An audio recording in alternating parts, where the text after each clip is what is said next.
시장 예. 난리 치는 거 보니까 네. 연준도 뭘 알고 지금 뭐 성명서를 발표하거나 점도표를 찍는 것도 아니고 시장도 뭘 알아서 사고 파는 게 아니다 싶은 생각이 드는 그런 상황이었어요. 와, 좋습니다. 어제 네. 밤에 이제 밤잠 설치신 분들 참 많을 것 같은데 일단 결과부터 해석을 좀 해주세요. 그럴까요? 네. 벌써 우리 뭐 시청자분들 중에 빠르신 분들은 다 아시는 내용이지만 간략하게 첫 번째 슬라이드 한번 보시죠. 네. 결국 28년 만에 75bp 인상입니다. 28년. 우리가 그동안에 50bp 빅 스텝이라 그랬고 네. 75bp를 자이언트 스텝이라 했는데 결국 그렇게 돼버렸네요. 음. 자, 여기 왼쪽에다가 제가 그냥 기존 이렇게 연합뉴스 그래픽에다가 제가 그냥 선을 그었습니다. 어떻게 돼버렸죠? 우리 한국은행 금리하고 예. 연방기금 금리 상단이 이제 같아져 버렸습니다. 버렸네요. 이렇게 되면은 네. 우리 이제 금통위는 어떻게 됩니까? 한 50bp씩 해야 되나 우리도? 또 그래서 안 우리나라도 그래도 어제 우리나라가 많이 빠진 게 자금 결국에는 유출이요? 우리도 자금 유출도 있지만 우리도 결국 금리를 많이 올려야 된다는 부담감이 있다는 얘기도 시장에서 그러니까요. 돌았나 근데 보더라고요. 미국의 경기랑 또 우리나라 경기랑 다르기 때문에 마냥 쫓아가다가는 가랑이 찢어지지 않을까요? 그렇죠. 그러니 어제 일단은 제가 보기에는 그렇습니다. 미국 증시는 증시도 그렇고 여러 가지가 네. 50bp를 올리든 75bp를 올리든 심지어 1%포인트를 올리든 증시는 와리가리 하던 와중에 어쨌거나 오르면서 끝날 준비되어 있었고 기존의 금리 상승 국채 수익률로 대변되는 금리가 오르면서 달러도 강해지고 주가는 빠지고 했던 이 흐름을 FOMC 당일날은 어지간하면 돌리잖아요. 그런 흐름이 되었다고 보는데 우선 한국 얘기는 잠시 있다 하더라도 오른쪽 표에 보시면 이제 이렇게 됩니다. 자, 지금 6월 FOMC 여기 왔잖아요. 여기 왔는데 결국 1.5에서 1.75까지 왔습니다. 네. 1.75까지 왔는데 이제 남아있는 4번이 궁금해졌어요. 네. 근데 지금 어제 파월 의장 얘기로는 앞으로도 50bp나 75bp 더 할 수도 있다고 얘기를 했어요.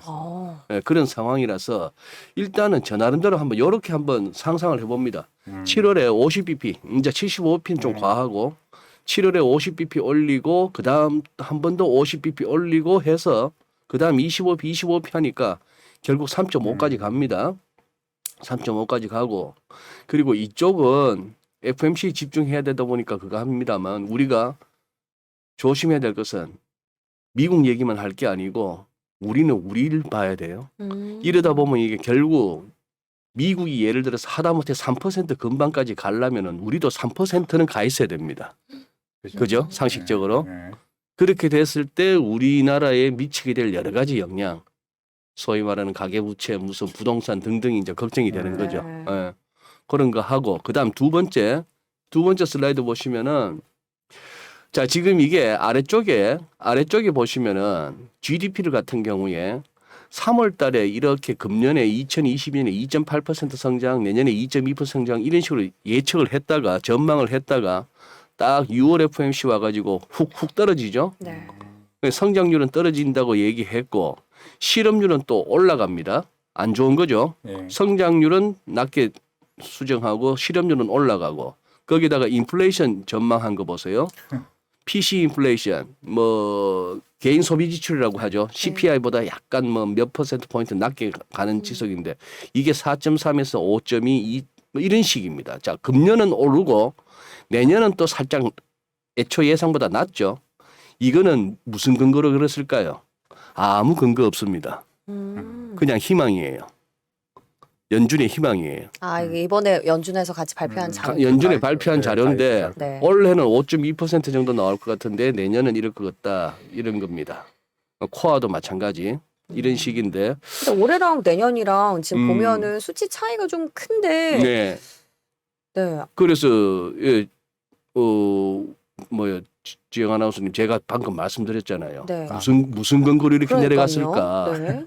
아무 근거 없다고.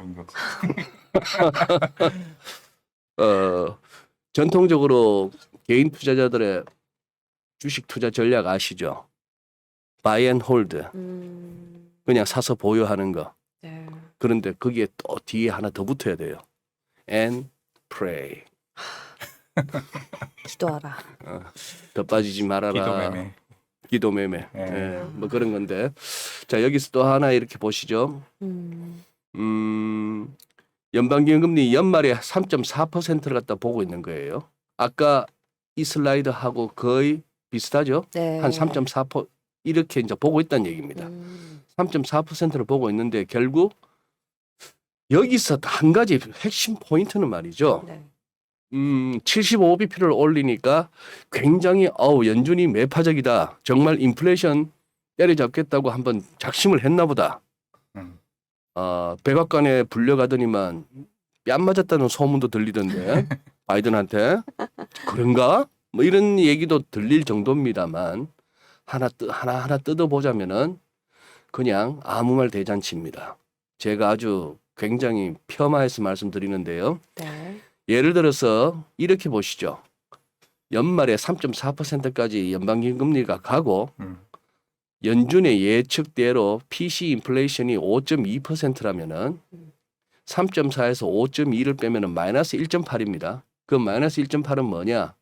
연준이 예상하고 있는 연말의 실질금리예요. 여전히 실질금리는 마이너스예요. 그죠? 네. 명목금리에서 네. 인플레이션율을 네. 뺀 것이 실질금리니까 그런 식이고 점도표도 한번 보실까요? 자, 작년 12월 FMC에서 올해 2022년의 중간값으로 찍혔던 게 0.75에서 1%였어요. 그래서 작년에 막 했던 얘기가 한 두 차례 올리나 금리 뭐 이랬던 것이 뭐 두 차례 세 차례 하던 것이 3월 달에 와가지고 훅 올라왔죠. 네. 훅 올라와서 올해 여기가 1.75에서 2% 사이 금년 말에 그게 지난 석 달 전이란 말입니다. 1.75에서 2 정도 했던 것이 이번에 찍은 점도표를 보니까 여기까지 올라갑니다. 와. 즉 여기가 1, 2, 3, 3.25에서 중반까지. 3.5 사이. 그래서 아까 3.4라는 얘기가 나오죠. 그리고 내년에도 한 두 번 정도 더 올릴 것처럼 두어 번 더 올릴 것처럼 이렇게 얘기를 했는데 이번에는 정말 갈 수 있을란가 싶은 뭐 그런 생각. 요 정도까지가 이제 뭐 FMC의 내용입니다. 네. 음. 근데 결국에 저는 참 의문인 게요. 네. 각국의 지금 중앙은행들이 물가를 잡자고 금리를 예. 올리고 있는 건데 예. 사실 이번에 우리가 CPI 지표에서도 확인할 수 있듯이 물가에 지대한 영향을 미치는 것 중에 하나가 유가잖아요. 예. 근데 유가를 금리를 올린다고 잡을 수 없는 상황에서 그렇죠. 연준이 굳이 이렇게까지 리스크를 감내하면서 자이언트 스텝을 단행할 필요가 있었나 저는 좀 약간 의문이에요. 이 부분은 어떻게 해석하면 좋을까요? 그 부분은 이 슬라이드로 먼저 말씀을 드릴까요? 네. 결자 해지가 가능할까 제목을 이렇게 달았습니다. 요즘 뭐 제가 어디 가서 자 이거는 이제 금년 초예요. 금년 초 1월 8일 그 무렵에 그 아직 업데이트 안 된 금년 초의 그림인데 요거는 우리 시청자 여러분께서도 자주 한번 들어가 보실 만한 사이트입니다. 야데니 리서치라고 네. 있는데 거기 가시면은 거의 매일이다시피 업데이트를 해요. 특히 이것은 이제 결국 연준의 대차 대조표 즉 자산 규모라 보시면 되겠습니다. 금융위기 터지기 전에 이것이 연준의 대차 대조표 자산이자 오른쪽에 대차대표 오른쪽에 보면은 뭐 사실 보는 통화라고도 할 수 있는 연준이 그 당시 찍어냈던 돈이 1조 달러가 안 됐다는 얘기예요. 제 기억이 한 8,700억 달러 정도 됩니다. 그러다 금융위기 터지고 나니까 양적 완화했죠. 그렇게 해서 양적 완화 QE 했다가 그게 이제 007 영화처럼 시리즈가 막 붙죠. QE2, 3, 4 지금 뭐 4인지 5인지 그렇게 해서 쭉 왔던 게 여기입니다. 그러니 어떻게 됐다? 한 4조 달러 넘게 풀었던 거죠. 4조 달러 넘게 풀었다가 2014년 여기서 3차 양적 완화 끝내고 그다음에 돈은 더 찍어내지는 않았는데 2015년 이 무렵 가서 1년 2개월 있다가 금리 인상 시작하고 2017년에는 그때 양적 긴축도 한번 했어요. 조금 하다가 2018년부터 장 빠지기 시작하고 2018년 여기는 S&P 500입니다. 2018년 여기서부터 장 빠지기 시작하고 하니까 약간 불안했는지 하다가 코로나 두드려 맞고 코로나 두드려 맞으니까 이 기간 동안에 풀었던 돈만큼을 또 풀어서 8조 6천억 달러. 자, 이렇게 간 거죠. 아, 베런스 같은 경우에 연초에 이렇게 얘기했습니다. 금리 인상은 잊어라. 금리 인상은 잊어라 하더니만 뭐 어떻게 이 9 트릴리언 달러, 9조 달러에 달하는 이걸 갖다가 줄여 나가는가. 이게 진짜 문제다 이겁니다. 그러면서 이 사진을 갖다가 이 베런스 기사에서 이렇게 올려놨던데 시사하는 바가 크죠. 저도 나름대로 이렇게 배치를 이렇게 해놓으니까 이렇게 보는 파월 의장의 시선이 걱정이 되는 거예요. 한숨. 걱정이 되고 이 아래쪽에는 S&P 500을 이렇게 겹쳐놨습니다만 S&P 500이 아니라 네. 아무거나 다 갖다 놔도 되죠. 네. 그냥 뭐 예, 그 가격이란 가격은 다 저렇던 겁니다. 제가 드리는 말씀, 저 대학 때 학교에서 그 짜장면 껍데기 500원 주고 먹었거든요. 와. 500원 주고 먹었는데 요새 하다못해 짜장면 껍데기를 먹으려면 7, 8천 원 줘야 되지 7, 8천 않습니까? 원. 그죠? 되죠? 7, 8천 원밖에 안 해요? 전 더 비싼 줄 알았는데. 아, 그건 좀 고급. 그거는 이제 고급 식당에 뭐 삼선이나 간짜장쯤 되는 뭐 그런 거겠고. 자, 그러면은 우리 이렇게 한번 생각해 보시죠. 경제학 교과서에서 생각했던 맨날 그 왜 수요 공급 곡선. 수요 공급. 수요 공급 곡선에 수요가 늘면 가격이 오르고 공급이 줄면은 그러면 짜장면이 저 대학 다닐 때 비해서 중국집이 줄어서 공급이 줄어서 그 짜장면 값이 올랐나요? 아니면은 사람들이 그때 대비 짜장면만 찾아서 아니거든요. 그거는 이제 네. 그 내용은 경제학 교과서에서 말하는 수요 공급에 따른 그거 원리고 제가 봐서는 돈 풀린 만큼 가격이 다 오르는 겁니다. 집값도 오르고 코인 뭐 집값도 오르고 뭐도 오르고 이제 월급이 그만큼 안 쫓아가서 문제지만 이걸 어떻게 줄일 것이냐 이 부분이죠. 이걸 어떻게 줄일 것이냐의 부분인데 그래요. 이걸 갖다가 이제 할 수 있겠느냐의 문제입니다. 즉 이때 이것도 그거했지만 금융위기 때문에 그랬고 이 부분 제가 봐서는 이 코로나가 말이죠. 코로나라는 것이 이때 생각해 보시면 세상이 멈췄죠. 세상이 멈췄었고 우리가 할 수 있는 게 아무것도 없었습니다. 할 수 있는 거라고는 여행도 못 갑니다. 친구들하고 모여서 카드도 한번 못 칩니다. 뭐 골프장이고 뭐고. 그러니 이거 뭐 데스크탑도 필요 없고 노트북도 필요 없고 이거 하나만 있으면은 수수료도 안 내면서 주식할 수 있고 코인을 할 수 있었죠. 그 시절에. 거기다가 집집마다 또 미국 같은 경우에도 그랬고 우리도 그렇고 재난지원금이니 뭐니 해서 막 꽂아줍니다. 수표를. 그 돈들이 갔던 거죠. 그래서 이 구간 동안은 제가 시장에서 제일 헛소리를 많이 했을 때입니다.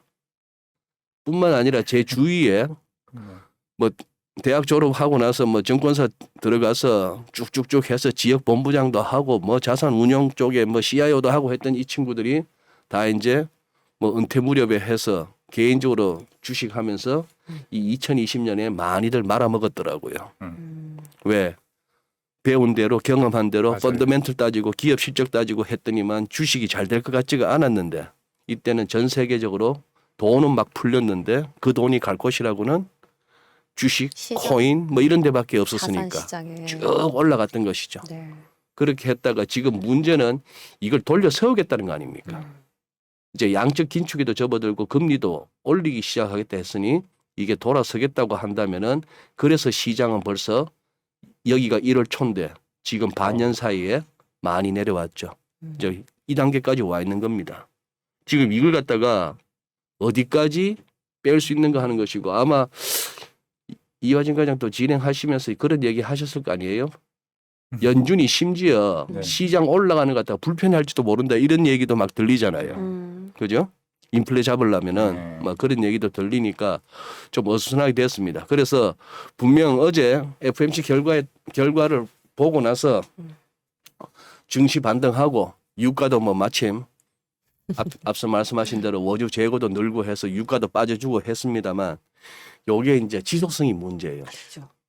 진짜 하다못해 일주일이라도 가준다면은 우리 정말 투자자분들은 조금 한숨 돌립니다. 근데 이게 하루 이틀 이러고 며칠 있다가 그거 하고 또 다음 주부터 또 연준 인사들이 막 또 이 사람 저 사람 나와서 또 마이크를 잡을 거예요. 거기에 또 그거 하고 그리고 이 과장님 말씀에 저는 공감합니다.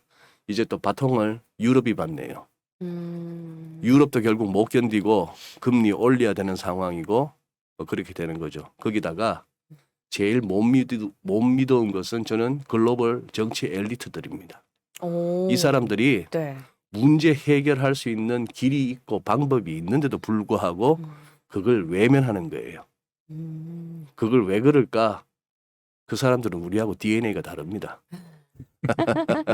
존경하는 국민 여러분들을 잘 섬기고 뭐 인류의 공존 공영을 위해서가 아니고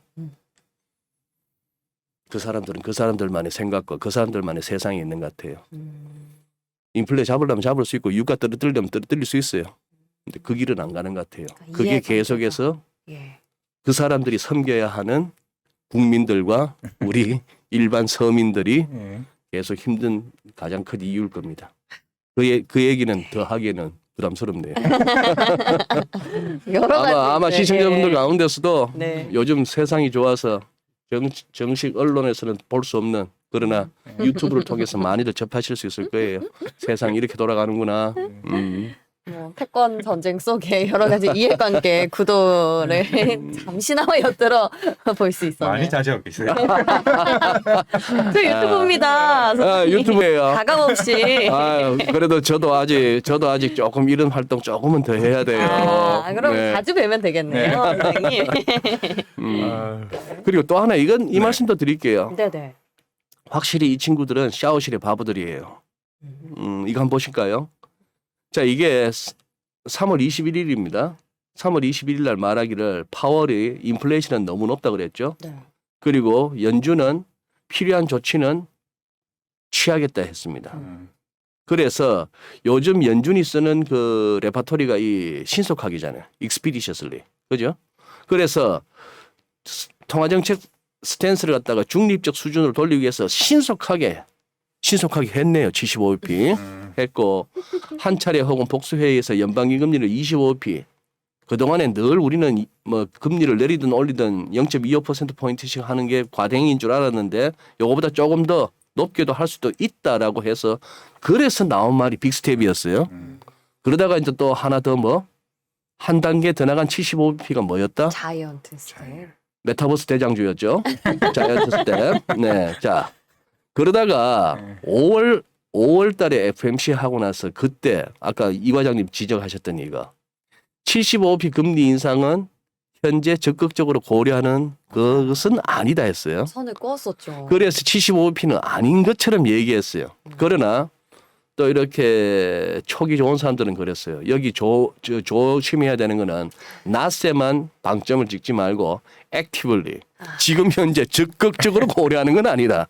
이 사람들 말투는 늘 이렇습니다. 진짜 연준 스테이트먼트 보면 진짜 치사한 그렇죠. 것 같아요. 치사하죠. 치사한데 그것 때문에 큰 돈이 오고 갑니다. 그걸 갖고 사람들이 어떻게 해석하고 어떻게 해석하는 쪽에 세력이 더 크냐 그쪽에 돈이 더 질냐에 따라서 내 포지션이 플러스냐 마이너스.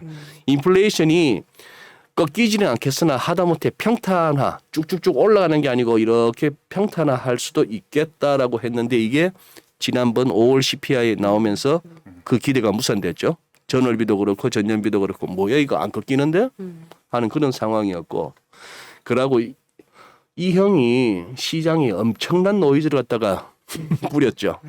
라파엘 보스티 그죠? 갑자기 9월 가서 금리 인상을 중단할 수도 있다 하는 이 얘기를 해서 결국 시장을 한번 또 그거 했습니다. 그런데 이번에도 결국 월스트리트저널을 썼네요. 블랙아웃 기간에 연준 인사들이 말은 할 수 없었지만 결국은 이 닉 티밀하우스가 현재 연준 출입 기자입니다. 그리고 이제 기자회견하면 항상 첫 번째 질문을 이 친구가 하는데 그만큼 연준이 월스트리트저널을 대우해 주는 데다가 서로가 거래가 있는 거죠. 이 사람은 뭐냐 하면 지금 이 친구 선임입니다. 존 힐슨라스라고 월가스는 굉장히 유명한데 현재는 이제 연준 출입 기자관이고 조금 더 높아졌죠. 에디터인데 그때 했던 말이 며칠 전에 나왔던 얘기죠. 그저께인가 연준은 이번 주에 75bp 인상을 고려하는 것 같다. 입지를 좀 줬구나. 네, 그러니 툭 뛰었던 거죠.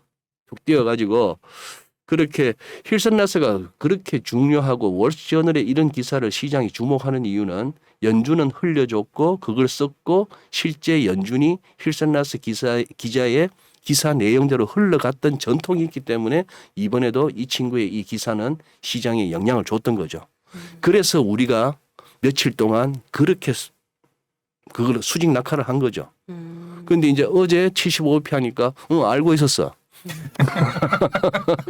알고 있었어 이거죠. 그건 뭐 그런 흐름이 돼버렸습니다. 요거 잠깐 보시죠. 자, 지금 S&P 500이에요. 요때 라파엘 보스틱이 사람들 잡은 거예요. 금리 인상. 참 놀라운 것은 이때 이거 말이죠. 네. 이때 이게 러시아가 우크라이나 침공했을 때 이렇게 갭다운 출발했다가 갭다운으로 출발했다가 양봉 나오면서 플러스로 끝난 날이에요. 실제 러시아가 침공이 있었는데 그러고 나서 이때는 또 3월 14, 15 3월 FMC가 있었을 네. 때예요. 아까 보셨다시피 12월보다 3월 달에 와서 점도표도 올라가고 금리 인상할 것처럼 했는데 그걸 또 견뎌냈어요. 시장이. 견뎌냈는데 그렇게 해서 이렇게 해서 고점끼리 한번 연결을 해봤습니다. 선이 약간 삐뚤어졌는데 고점끼리 연결해놓고 났더니 또 이렇게 채널이 나오잖아요.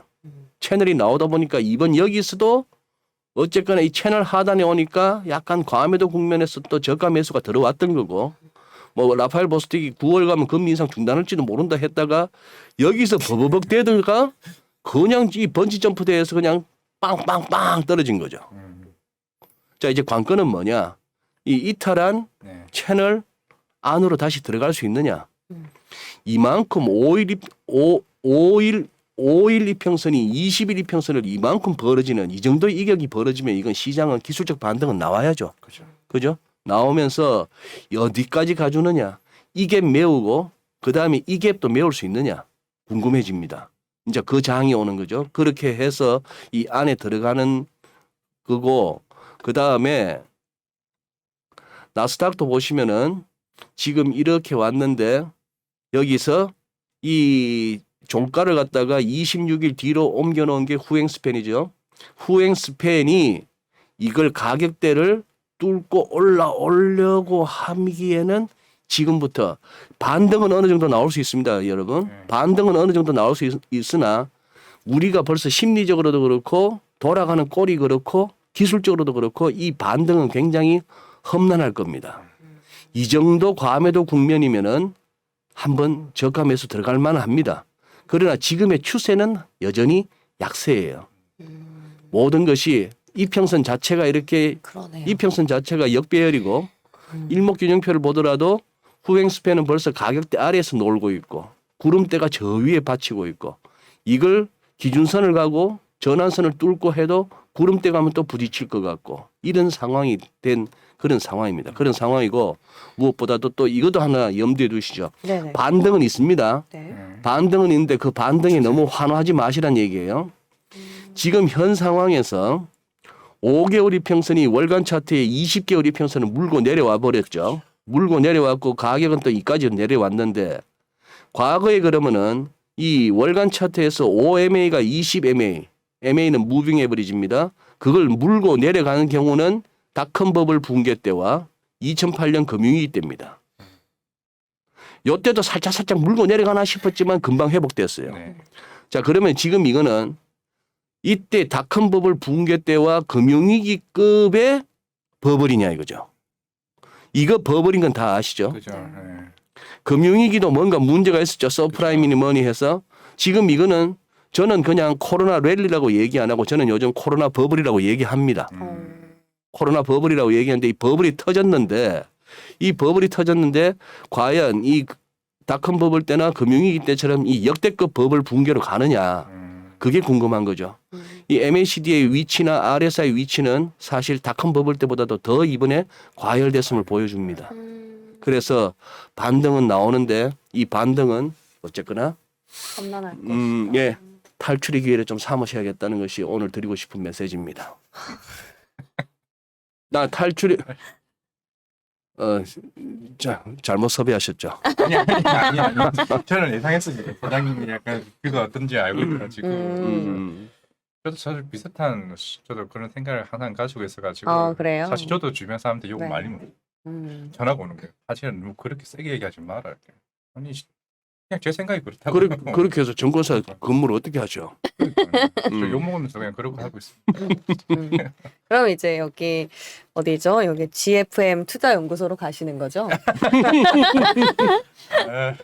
저 혼자 건사하기도 힘들어요. 이까지 오면 안 돼. 예. 저도 따라갈 건데요, 소장님. 예. 이것도 하나 보여드릴게요. 네네네네. 자, 자, 엔비디아 한번 보세요. 엔비디아. 자, 지금 이렇게 피보나치를 끊는 것은 자, 이거에 대해서 참 호불호가 많이 갈리시는데 피보나치. 맨날 뭐 저런 것만 끊고 있냐. 저 양반은 나오면은 이 방송 저 방송 나와가 맨날 피보나치 리트레이스먼트 레벨이라면 끊고 있던데. 자, 이거를 너무 그렇게 부정적으로 보지 마시고 이걸 왜 그렇게 중요한가 하면은 전 세계의 펀드 매니저, 무슨 뭐 애널리스트, 심지어 알고리즘 설계하는 친구들까지 이걸 다 보고 있습니다. 이 시장에서 좀 행세하려면은 이제는 이거 모르면 안 되는 거예요. 어떤 거예요? 어떤 거냐를 얘기할 것 같으면은 오늘 말씀 다 못 드리고 자, 제가 지금 끈 거는 코로나 때 저점 여기서부터 엔비디아에 올라온 여기에다가 자, 개별 종목에다가 이렇게 피보나치를 끊는 것은 좀 위험한 발상이긴 합니다. 그러나 그렇게 하지 말아요. 엘리어트 할배는 그랬습니다만 주로 환율, 지수, 금리 같이 한두 명이 일부 세력이 막 조작할 수 있는 그런 거 말고 그런 어떤 묵직한 가격 지표에 대해서 하라 했는데 여기도 한번 해보죠. 전 세계에 어지간한 세력들은 들어갔을 텐데 아마 이때 우리 서학개미들이 꽤나 공헌을 해서 이 투더문 각도를 만들었으리라 봅니다. 작년 가을부터 해서 국장 넌들이 난다 하면서 다 처분하고 미국으로 건너가신 분들이 많았어요. 네네. 그래서 이빵 종목들이나 이런 데 중에 보면 작년 11월, 12월에 투더문 각도가 나오는데 거기에 우리 서학개미들 돈이 많이 들어갔습니다. 그걸 그렇게 또 부추긴 마바른들이 여기저기서 많았어요. 한국에. 그치. 아마추어 같은 프로들이 막 했고요. 자, 그런데 보시죠. 이렇게 올라왔던 거에 대해서 이 61.8%라는 것은 모두가 주목하고 있는 야, 이게 버블이었다 치자. 그러나 이것에 대해서 이것이 부러지는 것이 아니고 여기에 대한 조정이라면 이 정도면 충분하다. 이 61.8% 정도 왔으면 충분하다. 선도 하나 받쳐주고 있네. 20, 60, 120. 120씩 이평선도 받쳐주고 있네. 이 정도에서는 돌아도 돼. 이게 지금 FMC 결과는 중요하지 않은 겁니다. 이쯤이면 들어오고 싶은 거예요. 그래서 여기 이중바닥 만들고 싶은 거예요. 메타 보세요. 페이스북 말입니다. 메타가 상장한 이후 모든 흐름이 다 했습니다. 뭐 좋다 하고 뭐 플랫폼 시대가 왔다 하고 해서 왔고 2018년은 어쨌거나 우리나라도 그랬지만 전 세계 모든 시장들이 2008년 이후 또 10년 주기에 걸린 거예요. 펀더멘털에 한계가 있었던 부분인데 이걸 또 그렇게 넘어오다가 그것이 본격적으로 코로나 두드리 맞았는데 이것도 본질로 여기까지 왔어요. 네. 이게 이렇게 왔습니다. 자, 우선 눈으로 보이시죠? 네. 선이 이렇게 걸리죠? 야, 이 선까지 깨지면 안 돼. 야야야, 이 구름대까지 뚫고 내려오라고. 이 정도 왔으면 됐다. 돌자. 지금 이 분위기가 시장에는 좀 있는 겁니다. 뭐 우리 삼성전자를 보든 뭘 보든 네. 네. 카카오를 그죠. 보든 뭘 보다 보면 다들 느낌이 그렇잖아요. 이 정도면 됐지. 꼭 그죠. 5만을 봐야 돼.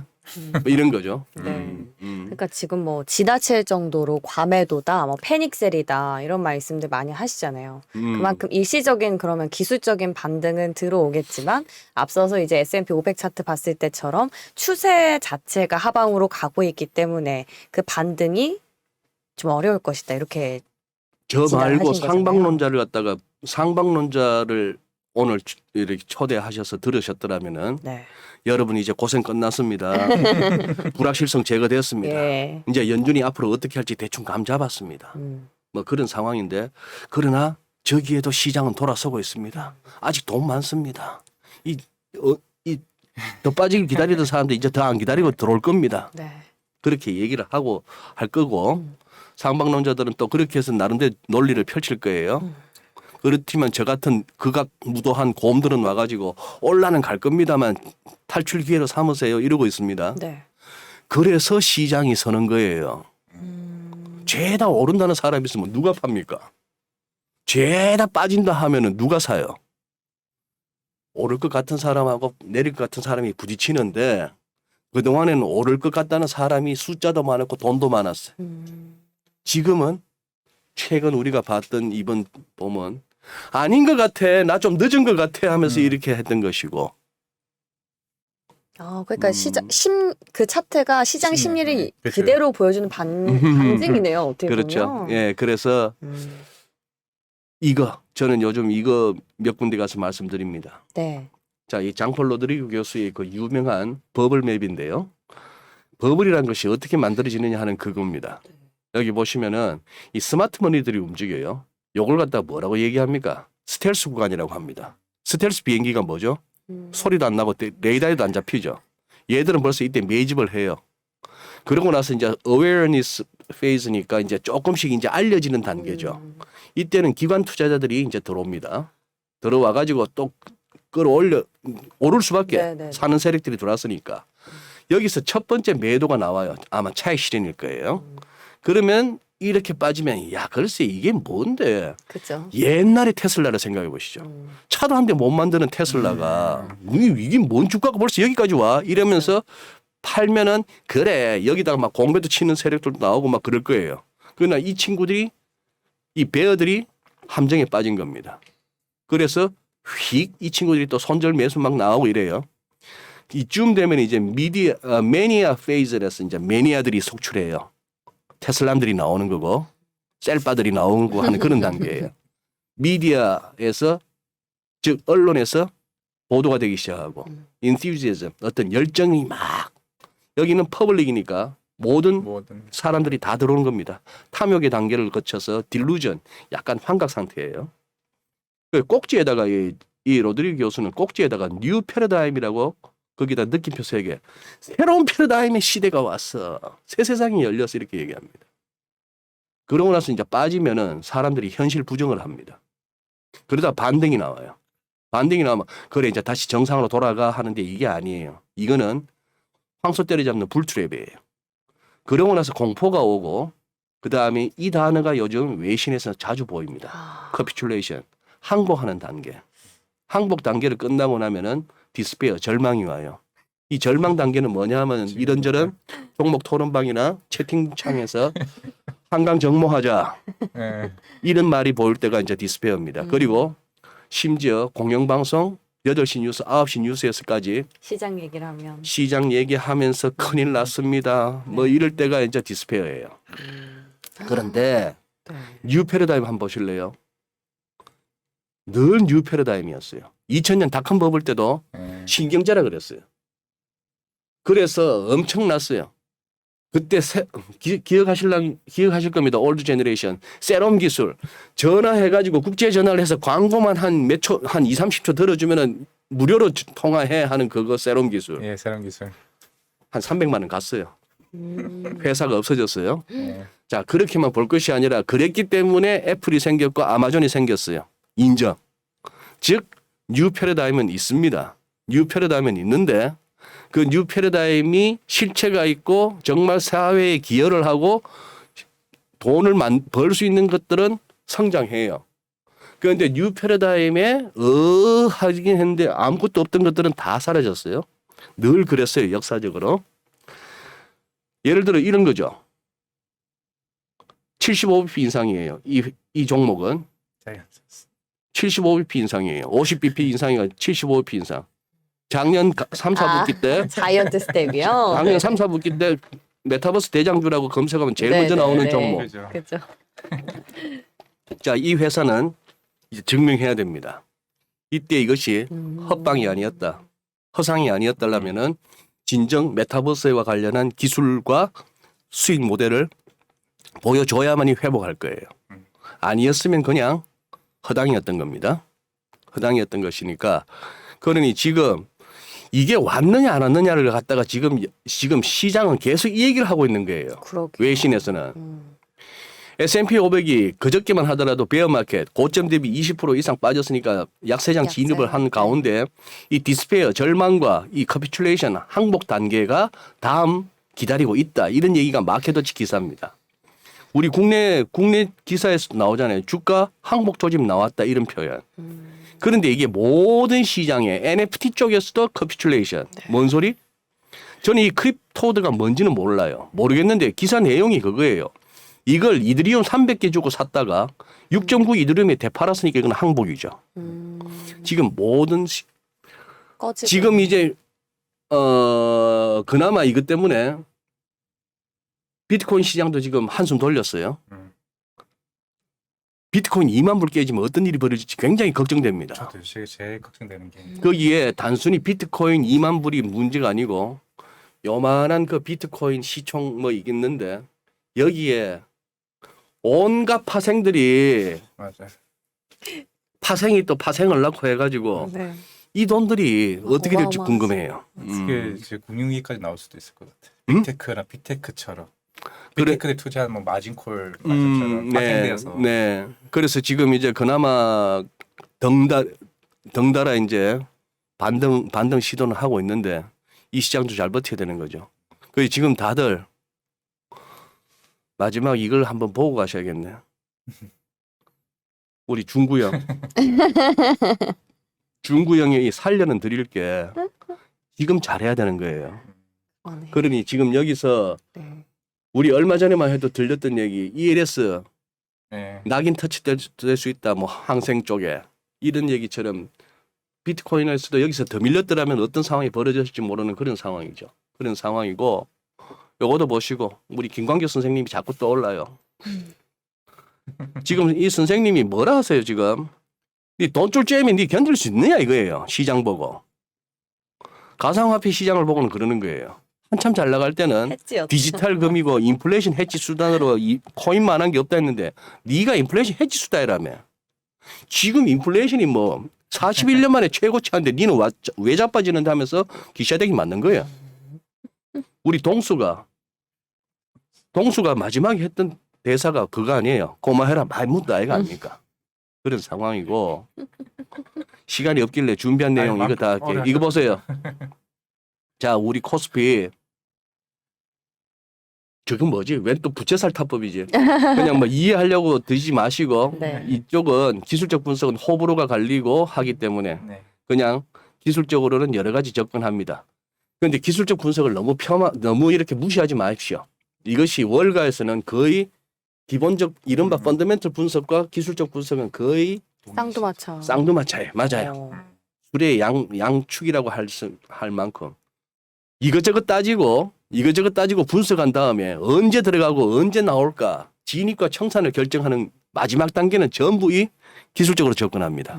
자 그런데 아까 피보나치를 갖다 이렇게 38.2, 50, 61.8 이렇게 수평적으로 끄은 것도 있지만 예를 들어서 여기서부터 이렇게 하고 돌고 나서 여기서부터 이렇게 해서 팬을 한번 펼쳐보면은 보세요. 이 선은 뭔가 의미가 있죠. 처음에 뭔가 이 선은 의미가 있는데 이 선 깨졌더니만 뭡니까?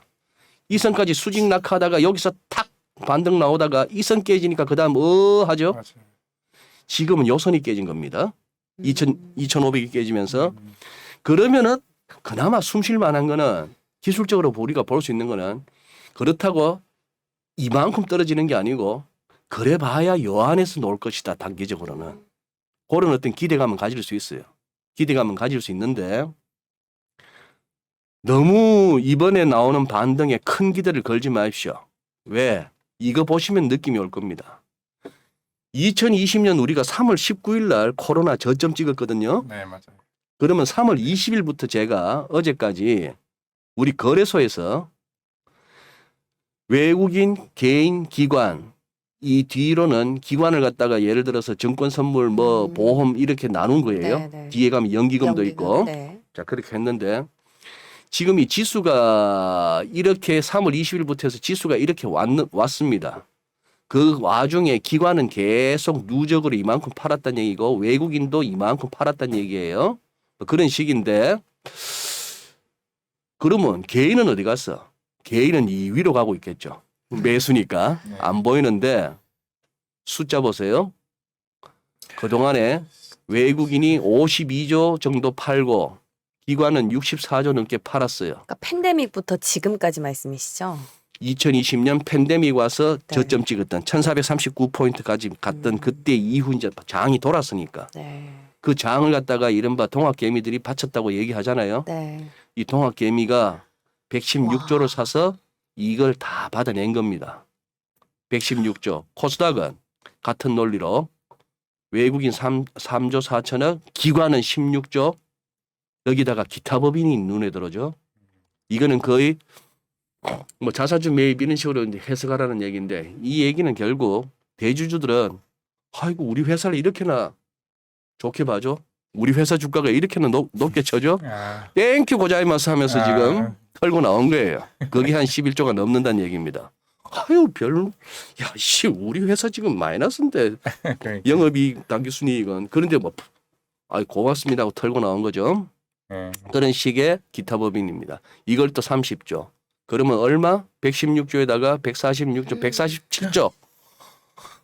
이래저래 뭐 해도 지금 이걸 갖다가 다 받아주려면은 바깥에서 1,000억 달러 이상이 들어야 됩니다. 어떡해요. 어떡하죠? 자 네. 그러면은 우리 시청자 여러분들께서 어제 밤사이에 있었던 FMC 이후에 미국장 그 와리가리 널뛰기 장 끝에 어쨌거나 플러스로 끝났네. 금리도 많이 떨어졌네. 오 환율 NDF 보니까 77원까지 갔네. 네. 완전히 오케이.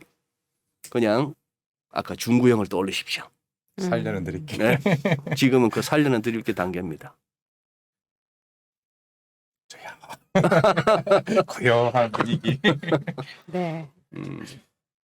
다 맞는 말씀이신 것 같아가지고요.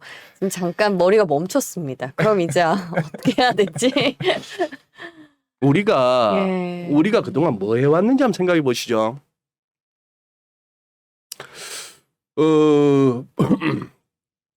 그냥 뛰어들었죠. 그냥 뛰어들었잖아요. 아까 말씀드린 바와 같이 굉장히 제가 못되게 말씀드렸습니다만 이거 붙들고 방구석에서 그것만 할 것밖에 없었던 2년의 세월이었습니다. 그리고 공부는 딴 거 없었어요. 30분 넘어가는 유튜브는 안 봐. 10분 15분짜리면 돼. 뭐 물가가 어떻고 인플레가 어떻고 연준이 다 필요 없고 종목 네 맞아요. 그것만 찾아다녔어요. 그게 공부였어요. 잉여금에 있던 놈을 갖다 그냥 자본금으로 옮기기만 하면 되는데 한 주를 갖고 있는 사람한테 8주를 주겠대. 내가 한 주가 9만 원이요. 그런데 그냥 내가 돈 안 태워도 8주를 더 주겠대. 그러면 내가 9주가 돼. 그러면 이제 이 9주는 각각 10,000원이 돼야 되는 거예요. 그렇죠. 그런데 그냥 무상증자 했다고 권리락 효과래. 그때. 권리락 효과는 딴 게 아니고 그렇기 때문에 그냥 늘어난 주식 수만큼 가격이 떨어지는 게 권리락이에요. 효과예요. 그게 뭔 놈의 효과야. 권리락 효과로 주가가 오른다. 뭔 그런 기레기들이 나와. 뭘 밥을 얻어먹었어. 봉투를 받았어. 그러니까. 그런 말도 안 되는 기사를 쓰고 그렇게 해서 이게 애초에 무상증자 이전에 가격까지 가겠다고 점상을 찍고 있는 거예요. 이 시장에서 지금 그걸 갖다가 해먹겠다고 사료도 건드렸고 뭐도 건드리고 농기계도 건드리고 뭐 온갖 거 다 했던 이 친구들이 이제는 찾다 무상증자를 찾고 있어요. 맞아요. 그걸로 지금 해먹겠다고. 네. 맞아요. 맞아요. 맞아요. 대한민국을 먹여 살리는 삼성전자, 하이닉스, 뭐 2차 전지, 배터리 이런 쪽들은 죽었다 깨도 못 움직여. 다 처물려 있어요. 이걸 1,000억 달러가 들어야 얘들이 그냥 사주겠냐고요. 저가 얼마나 끌어올려봐야 위에 가면 전부 매물대인데. 해먹을 게 없으니 테마라고 하시면서 하고 있어요. 대한민국에 온통 빅사이즈만 삽니까? 뭔 놈의 공구문이 점상입니까? 이거는 아니에요. 대한민국은 이런 시장을 보고 있으면 외국인들은 너희들은 영원한 ATM이야 이거예요. 명언이다. 위클리 옵션 얼마나 또 판도 잘 깔아줬어. 그러니까요 목요일마다. 오늘 예. 미국 올라서 해갖고 개장하자마자 개인들이 콜옵션으로 몰려봐. 제가 장담합니다. 오늘 지수 밀립니다. 막판에. 그런 시장을 우리가 살고 있어요. 뭔 놈의 개그맨이 책 썼는데 베스트셀러가 돼 주식책을 썼는데 이런 세상을 살고 있어 우리가. 아 여러분 진짜 네. 이제 와서 다 빠졌. 저는 말할 2020년과 2021년 여름까지 저는 최고의 바보였지만 서울에서 방송계에서나 증권가에서나 최고의 바보였습니다만 작년 여름 이후는 저는 정확하게 짚어왔습니다. 모두가 달러 약세하는데 저도 달러가 왜 강해야 되는지는 모르겠으나 세상이 어수선해지면 달러는 강해요. 이 더러운 세상을 살고 있어요. 근데 지금 여기서 그러면은 1,300원 안 찍고 이제 돌아가 선다. 글쎄요. 한 1,250 트라이 할지도 모르겠습니다.